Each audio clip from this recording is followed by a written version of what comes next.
Karnataka high court ने पिछले कुछ महीनों से चले आ रहे हिजाब विवाद पर अपना फैसला सुनाया। कोर्ट ने साफ कहा कि स्कूलों में हिजाब नहीं, यूनिफॉर्म पहनना होगा, जिसके खिलाफ अब याचिका हाईकोर्ट से सुप्रीम कोर्ट पहुंच गई है, जहां याचिकाकर्ता का कहना है कि वो हिजाब के बिना कॉलेज नहीं जाएंगे। ऐसे में हिजाब पर सियासत और घमासान एक बार फिर तेज हो गई है।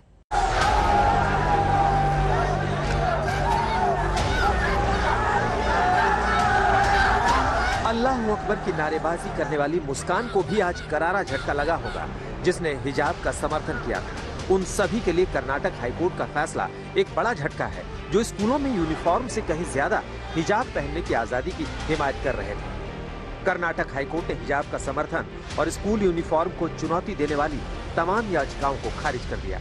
वहीं उसने जो फैसला सुनाया, उसकी बड़ी बातें इस तरह है। पहली बात ये कि हिजाब इस्लाम के धार्मिक व्यवहार का अनिवार्य हिस्सा नहीं है। दूसरा, छात्र स्कूल यूनिफॉर्म पहनने से इनकार नहीं कर सकते। तीसरा, स्कूल यूनिफॉर्म व्यवस्था बनाए रखने के लिए लागू की गई वाजिब पाबंदी। और चौथा, कर्नाटक सरकार के 5 फरवरी के आदेश को अमान्य करार देने का कोई मामला नहीं बनता है। हिजाब विवाद पर कर्नाटक हाईकोर्ट का फैसला तो आ गया, लेकिन अब उस फैसले को सुप्रीम कोर्ट में चुनौती देने की तैयारियां चल रही हैं और इसी हफ्ते उम्मीद है कि चुनौती याचिका यानी SLP सुप्रीम कोर्ट में दाखिल कर दी जाएगी और फिर इस पूरे विवाद पर फाइनल मुहर सुप्रीम कोर्ट की ही लगेगी। इस तरह हाईकोर्ट ने कर्नाटक सरकार के फैसले पर मुहर लगाई तो सरकार की पैरवी करने वाले एडवोकेट जनरल ने इसका स्वागत किया। Held that wearing of hijab does not form part of essential religious practice. It is also held that institutional discipline will prevail over individual choice, as held that it does not violate Article 19(1)(a). The insistence of a school dress without hijab has been held to be a reasonable restriction to be pulled by the institution. इस तरह ये उन लोगों के लिए बड़ा झटका है जो हिजाब को धार्मिक अधिकार बता रहे थे। दूसरी तरफ ये उनके लिए बड़ी जीत है जो हिजाब का विरोध कर रहे थे और शिक्षा को धर्म से ऊपर बताकर स्कूल यूनिफॉर्म पर जारी कर्नाटक सरकार के फैसले को सही ठहरा रहे थे। कर्नाटक हाईकोर्ट की तरफ से रिजेक्ट किया गया और कहा गया कि ये धर्म का हिस्सा नहीं है। इसको लेकर के बहुत सारे लोग सवाल उठाए। हिजाब को लेकर के ये जो हारा रंगामा था वो टाइटनेस और जहाँ तक सवाल है हिजाब पर हिंदुस्तान में कोई प्रतिबंध नहीं है। आप मार्केट में हिजाब पहन के जा सकते हैं, आप किसी भी महफिल में हिजाब पहन के जा सकते हैं, आप किसी कार्यक्रम में हिजाब पहन के जा सकते हैं, लेकिन जो इंस्ट्रक्शंस हैं उनके अपने ड्रेस कोड होते हैं, डिसिप्लिन होती हैं, डेकोरम होते हैं, उसे स्वीकार करना पड़ेगा। इस निर्णय का मैं स्वागत करता हूं। मैं सभी संबंधित लोगों से अपील करता हूं कि अभी देश और राज्य आगे बढ़ना है। ये संकुचित चीजों में हम नहीं पड़ना है। जो हाईकोर्ट का निर्णय है सबको पालन करके एक शांति का माहौल बना के रखना है। बीजेपी कर्नाटक हाईकोर्ट के फैसले का स्वागत कर रही है और विवाद को छोड़ आगे बढ़ने की बात कर रही है, लेकिन स्कूल कॉलेजों में हिजाब का समर्थन करने वाले याचिकाकर्ता खुश नहीं है। वो हाईकोर्ट के फैसले को सुप्रीम कोर्ट में चुनौती देने का मन बना रहे हैं, यानी हिजाब पर हंगामा थमा जरूर है लेकिन खत्म नहीं हुआ। दिल्ली में जितेंद्र सिंह और बेंगलुरु में नोलन पिंटो के साथ नागार्जुन आज तक। कर्नाटक हाईकोर्ट फैसले का एक और जहां स्वागत हो रहा है, वहीं हिजाब के समर्थक इससे नाखुश हैं। वो अब भी हिजाब के समर्थन में दलीलें दे रहे हैं। मामला सुप्रीम कोर्ट पहुंच चुका है, वहीं सियासत अभी भी जारी है।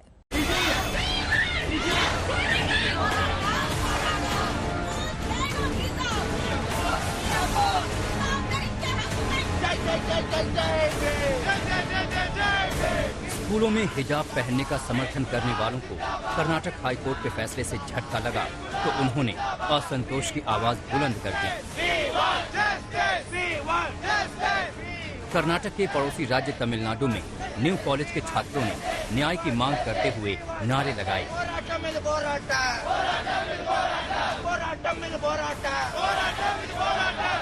वहीं उनके धार्मिक नारों से भी आसमान गूंज उठा।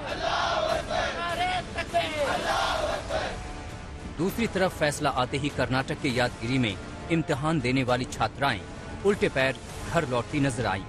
गवर्नमेंट PU कॉलेज की छात्राओं ने पूरा इम्तिहान भी नहीं दिया। ये छात्राएं परीक्षा की तैयारी के साथ आई थी। सुबह 10 बजे परीक्षा शुरू हुई और उसे दोपहर 1 बजे तक पूरा होना था। मगर इस बीच फैसला आते ही करीब 35 लड़कियां स्कूल से निकली और घर लौटने लगी। अब वो अपने माँ बाप से पूछ कर आएंगी कि हिजाब के बिना उन्हें क्लास में आना है या नहीं। हम इस्लाम के फॉलोअर्स हैं, हमें पता है अल्लाह सुब्हानहू व तआला ने कुरान में ये कहा है कि पर्दा आपको करना है। एक ऐसे विदाउट नॉलेज ये नहीं कह सकते कि एसेंशियल नहीं है। पहले ये जान लें कि क्या है कुरान में। ये सिर्फ कुरान में भी नहीं है, इनके बाइबल में भी है और इनके वेदों में भी है। ऋग्वेद जो है उसमें लिखा हुआ है साफ साफ। दूसरी तरफ सामाजिक कार्यकर्ता और मुस्लिम महिला पर्सनल लॉ बोर्ड के अध्यक्ष शाहिस्ता अंबर ने कहा कि हिजाब से पहले पढ़ाई जरूरी है। अब अगर शिक्षण संस्थान अपने नियम बना रहे हैं, अगर स्कूल में यूनिफॉर्म है तो हमें स्कूल का यूनिफॉर्म फॉलो करना चाहिए, क्योंकि हमारे लिए सबसे पहले एजुकेशन है, हमारे लिए सबसे पहले शिक्षा है। और इस्लाम में हिजाब पर कोई इतना बड़ी सख्ती और कानून नहीं किया है। उन्हीं ने कहा है एक आप सब और शालीन तरीके से सर को ढाक लीजिए। अब चाहे वो दुपट्टे से झांकें, चाहे वो घूंघट से ढाकें या हम अपने हिजाब से या स्कार्फ से ढाकें।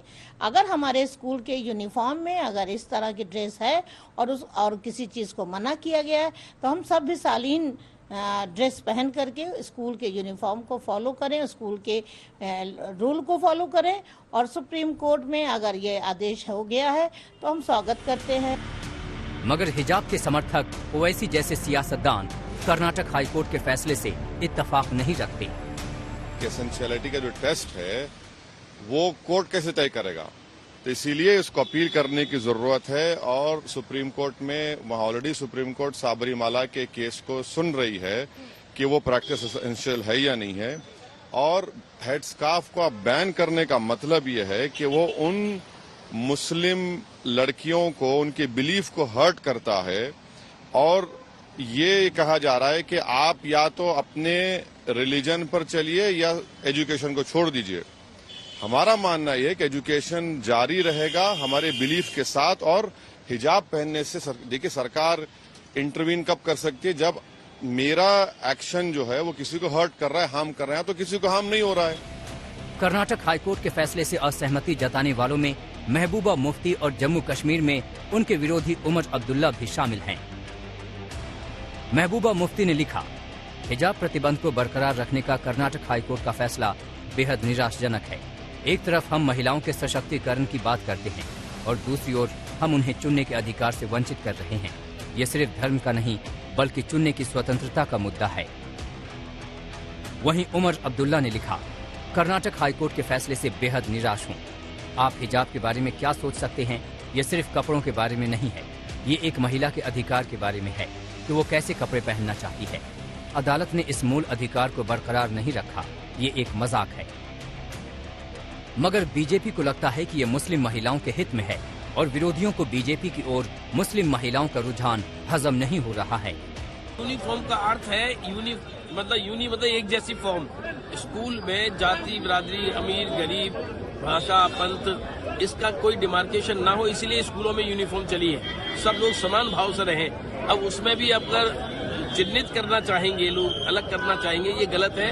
ये मैं पहले भी कह चुका हूँ। और ये केवल क्षुद्र राजनीति के कारण किसी लोगों ने फैलाया है कि मुस्लिम महिलाओं में भारतीय जनता पार्टी और खासकर हमारे नेता, देश के यशस्वी प्रधानमंत्री माननीय मोदी जी के प्रति जो लगाव बढ़ा है, उसको कैसे इसमें सेंध लगाई जाए। और लेकिन वो उसमें अब सफल नहीं होंगे, मुझे ऐसा लगता है। हिजाब के मुद्दे पर चुनाव में गोलबंदी की भरपूर कोशिश हुई।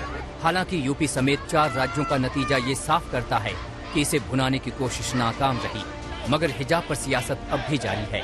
बेंगलुरु में नागार्जुन और दिल्ली में मिलन शर्मा के साथ आज तक ब्यूरो। पंजाब में प्रचंड जीत के बाद आज भगवंत मान मुख्यमंत्री पद की शपथ लेने जा रहे हैं। आम आदमी पार्टी ने इसके लिए बड़े समारोह का आयोजन किया है। भगवंत मान शहीद आजम भगत सिंह के बहुत बड़े प्रशंसक हैं, इसीलिए जीत के बाद ही उन्होंने ऐलान किया था कि उनका शपथ ग्रहण समारोह भगत सिंह के गांव में ही होगा।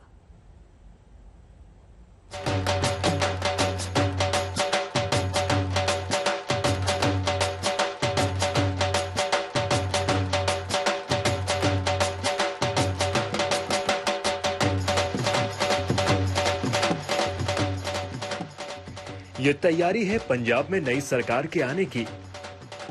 पंजाब में शानदार जीत के बाद आम आदमी पार्टी राजनीति के सफर को शानदार और यादगार बनाने में कोई कसर नहीं छोड़ना चाहती।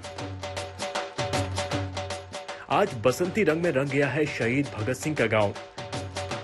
खटकर कलां में नए मुख्यमंत्री के शपथ ग्रहण के लिए भव्य समारोह की तैयारी पूरी हो चुकी है। पंजाब में शानदार जीत हासिल करने के बाद भगवंत मान ने कहा कि वो भगत सिंह के गांव में पद और गोपनीयता की शपथ लेंगे। उस दिन मेरे वीर दोस्त वो सिर ते बसंती रंग दी पग बन्नण ते भैणां सिर ते बसंती रंग दा दुपट्टा चुन्नी लैके आउणा ना भुल्लण। खटकड़ कलां नूं उस दिन आपां बसंती रंग दे विच रंग देना। मैं तुहाडा सारिआं दा बेसब्री नाल इंतजार करदा। शपथ ग्रहण समारोह के लिए भगवंत मान ने पंजाब की जनता को समारोह में आने का न्योता दिया था। भगवंत मान ने लोगों से अपील की थी कि पुरुष समारोह में पीली पगड़ी और महिलाएं पीला दुपट्टा पहनकर आएं। साडे नेशनल कन्वीनर अरविंद केजरीवाल जी भी उत्थे पहुंचणगे। पंजाबियों का धन्नवाद करना है जिन्हां ने इन्ना प्यार दिता है, एडी वड्डी जिम्मेवारी दी है। तो जे जिम्मेवारी वधी है तो साडा हौसला भी वधिया। सो जिहड़ियां उम्मीदां लैके पंजाबियों ने मेरे ते यकीन किया, पार्टी ते यकीन किया, अरविंद केजरीवाल जी दे जिहड़ियां गारंटियां ने उन्हां ते यकीन किया, असीं उन्हां नूं पूरा करांगे। समारोह का आयोजन भगत सिंह के मेमोरियल से सटे एक बड़े ग्राउंड में किया जा रहा है। सुरक्षा के लिए आसपास के जिलों की पुलिस को तैनात किया गया है। पूरा गांव और शपथ स्थल छावनी में तब्दील हो गया है। अन्य जिलों के एसएसपी और आईजी की भी यहां पर ड्यूटी लगी है। 8 से 10 हजार पुलिसकर्मी यहां पर लगाए जा रहे हैं। मंच और उसके आसपास के इलाकों को खास तौर पर बसंती पीले रंग से सजाया गया है। मुख्य शपथ मंच से नजदीक दाएं और बाएं 2 अलग अलग मंच बनाए गए हैं। यहां पंजाब के विधायक और आम आदमी पार्टी के बड़े नेता मौजूद रहेंगे। समारोह में यहां 4 से 5 लाख लोगों की मौजूदगी के अनुसार व्यवस्था की जा रही है। 1 लाख लोगों के लिए बैठने की व्यवस्था है। पूरे कार्यक्रम के लिए करीब 100 एकड़ जमीन का इस्तेमाल किया जा रहा है। 50 एकड़ में मुख्य कार्यक्रम होगा और 50 एकड़ में पार्किंग की व्यवस्था है। शपथ समारोह के लिए किसानों की 150 एकड़ जमीन ली गई है और उनकी फसल के बदले 45,000 रुपए प्रति एकड़ मुआवजा दिया गया है। हमने ऑलरेडी जो है जितनी भी फसल ली है उसकी गिरदौरी जो है वो कंप्लीट कर ली है। तो जो कंपनसेशन भी है वो भी जो है वो डिस्पर्स कर दी जाएगी सबको। कार्यक्रम स्थल पर पानी, सैनिटाइजेशन, मेडिकल इमरजेंसी सेवाओं की भी व्यवस्था हो रही है। अन्य जिलों के एसएसपी और आईजी की भी यहां पर ड्यूटी लगी है। 8 से 10 हजार पुलिसकर्मी यहां पर लगाए जा रहे हैं। डीजीपी ने कहा कि और भी पुलिसकर्मियों की जरूरत पड़ी तो व्यवस्था की जाएगी। ललित शर्मा के साथ सत्येंद्र चौहान, खटकर कलां, आज तक। तो भगत सिंह के पैतृक गांव में शानदार शपथ ग्रहण समारोह की तैयारियां हो चुकी हैं। लेकिन चुनाव से पहले अरविंद केजरीवाल और भगवंत मान आज तक की पंचायत में अपनी जीत का दावा कर चुके थे। केजरीवाल की चुनावी भविष्यवाणी बिल्कुल सही साबित हुई। दे दिया, क्या लिख के दिया आपने? चन्नी साहब दोनों सीटों से हार रहे हैं तो हमें भी लिख के दे दीजिए। नहीं, एक बार लिख दिया, चलो। और लहर अगर आ रही है तो लो, लिखाओ। कागज दीजिए, कोई है कागज वहां पर? कागज दे दो। और अगर लहर आ रही है तो ये भी लिख के दे दीजिए कितनी सीटें आ रही है। नहीं, सीटें कितनी की निमित्त बात ये करो, एक और लिख के दूंगा मैं। चलो जरूर। नहीं, वो भी मैं लिख के दे रहा हूँ। Super CM. नहीं, लिख के दे दूंगा। क्या लिख रहा है सर? साथ में बोलते जाओ। चन्नी साहब दोनों सीटें हार रहे हैं। और आम आदमी पार्टी कितनी सीटें जीत रही है?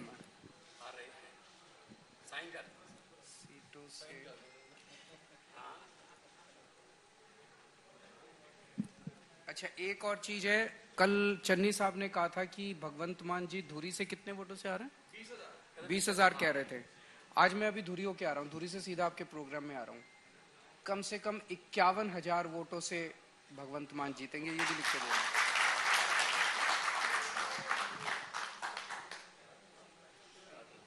अच्छा, तो ये तीन चीजें आप लिख कर जा रहे हैं इस समय? नहीं, और 117 में से कितनी सीटें आ रही हैं? एक मिनट। एक तीसरी बात एक और लिख दो सर। बादल परिवार 5 सीटों से लड़ रहा है। 94 साल के बादल साहब, उनका बेटा जलालाबाद से, उनके बेटे का साला अमृतसर ईस्ट से, उनकी सालेहार जन के साले की वाइफ मजीठा से, और पट्टी से उनका दामाद। ये 5 हार रहे हैं सर, लिख दो। ये मैं रखूंगी। हाँ रखो। पेपर कम पढ़ रहा हो तो हम और जाके बोल रहे हैं पब्लिक से। पेपर कम पढ़ रहा हो तो और मंगा ले। नहीं, हम इसी स्टूडियो में नहीं करते ये, उधर इन्होंने लिख के दिया था 2015 में, गाड़ी में बैठ के इंटरव्यू चल रहा था कि कांग्रेस की 0 पार्टी की सीटें नहीं लिखी आपने टोटल? नहीं, वो तो पब्लिक पर है, इनका इनकम हमें पता है। अगर ये हारते हैं तो हमें जाएंगी। देखो, अगर इतने बड़े दिग्गज जो अपने आप को कहला रहे हैं। चलिए ठीक है, तो ये लिख के दे दिया, ये हम रख लेंगे। पर अरविंद जी, आपने चलिए वो तो लिख के नहीं दिया आप कितनी सीटें जीत रहे हैं, पर सीटें जनता देगी। तो अरविंद केजरीवाल और भगवंत मान की चुनावी भविष्यवाणी यकीनन सही साबित हुई और ऐसी प्रचंड जीत पंजाब में हासिल की आम आदमी पार्टी ने, जिसने सभी को हैरान कर दिया। पंजाब में आपको जितना मान सम्मान मिला है, उसके पीछे भगवंत मान है। केजरीवाल ने पंजाब में सीएम उम्मीदवार के तौर पर भगवंत मान को चुना। जानकारों की माने तो जीत की तरफ आपने पहला कदम उसी दिन बढ़ा दिया था।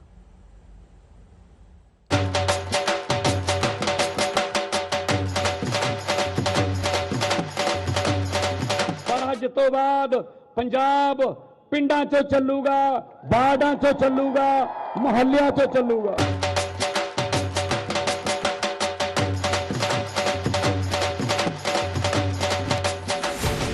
ये जीत भगवंत मान की है, क्योंकि आम आदमी पार्टी ने भगवंत मान के चेहरे पर चुनाव लड़ा है और भगवंत मान भी केजरीवाल से लेकर आम आदमी पार्टी के लिए 24 कैरेट गोल्ड की तरह से खरे साबित हुए हैं।